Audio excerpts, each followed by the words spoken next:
আসসালামু আলাইকুম ওয়া রাহমাতুল্লাহি ওয়া বারাকাতুহু। রমাদান মাসে গুনাহ মাফের দুটি শর্ত। একটি হচ্ছে ঈমানের সাথে সাওম পালন করা এবং অপরটি হচ্ছে ইহতিসাবের সাথে সাওম পালন করা। হাদিস শরীফে নবী করিম সাল্লাল্লাহু আলাইহি ওয়াসাল্লাম বলেছেন, মান সামা রমাদানা ঈমানান ওয়া ইহতিসাবা গুফিরা লাহু মা তাকাদ্দামা মিন যামবিহি।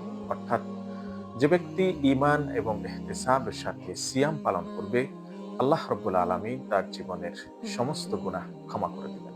ঈমানের সাথে সাওম পালন করার অর্থ হচ্ছে পবিত্র রমাদান মাসে সিয়াম পালন করার বিষয়ে আল্লাহ রাব্বুল আলামিন যে সকল বিধিবিধান অবতীর্ণ করেছেন সেগুলো দৃঢ়ভাবে বিশ্বাস করা এবং সে আলোকে সাওম পালন করা।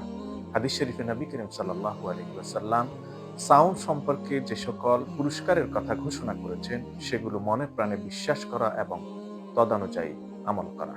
আর ইহতিসাবের সাথে সিয়াম পালনের অর্থ হচ্ছে রমাদান মাসের প্রত্যেকটি কাজ পুঙ্খানুপুঙ্খ রূপে হিসাব করে পালন করা, যাতে পরিপূর্ণরূপে সওয়াব লাভ করা যায়। আল্লাহ রাব্বুল আলামিন আমাদের সকলকে ঈমান এবং ইহতিসাবের সাথে সিয়াম পালন করার তৌফিক দান করুন। আমিন। আসসালামু আলাইকুম ওয়া রাহমাতুল্লাহি ওয়া বারাকাতুহু।